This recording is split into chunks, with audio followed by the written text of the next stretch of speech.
dalka Soomaaliya ayaa baasaboorkiisa wuxuu kaga jiraa tobanka adduunka ugu wanaagsan. Haddaba Soomaaliya ayaa waxaa la guddoonsiiyey shahaado ah in tobanka wadan aan u baahnayn baasaboorkooda inay dalalka kale visa kaga doontaan.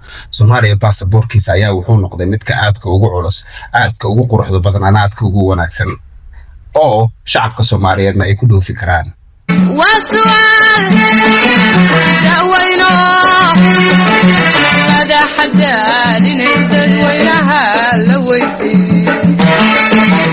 taas waa warka aad maqli lahaydeen haddii uusan dagaalkii sokeeye Soomaaliya dhici lahayn.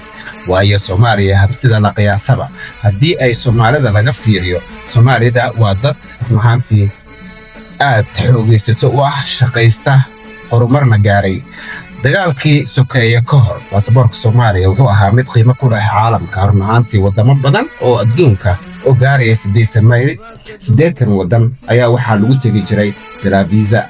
haddaba Soomaaliya baasaboorkeeda waqtigaas ilaa iyo maanta way kala duwan yihiin. ruuxaantii shalay Soomaaliya 80 baa lagu tegi jiray, balse maanta Soomaaliya baasaboorkeeda waxaa oo kaliya lagu tegi karo waa 3 ama 4 ama 10 ba iska dheh, oo haddii aan qiyaaso weeye.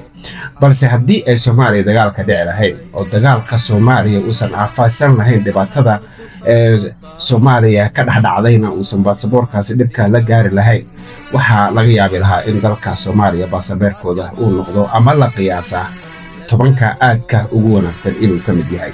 haddaba Soomaaliya markii la fiiriyo dakhligeeda iyo wax soo saarkeeda waqtiyadaas ilaa iyo maanta, haddii ay socon lahaayeen dhinaca beeraha, dhoofinta xoolaha, dhoofinta khudaarta, iyo weliba iyadoo hadda la ogyahay Soomaaliya inay leedahay dakhli aad u fara badan oo laga sugayay inay ka soo baxda dhinaca saliidda iyo gaaska, waxa ay Soomaaliya ku jiri lahayd haddii la qiyaaso tobanka dal sida Japan, Singapore iyo kuwaasoo kale ayaa lala qiyaasaa inay Soomaaliya noqon lahayd oo baasaboorkeeda uu noqon lahaa mid lagu tegi karo caalamka bilaa visa.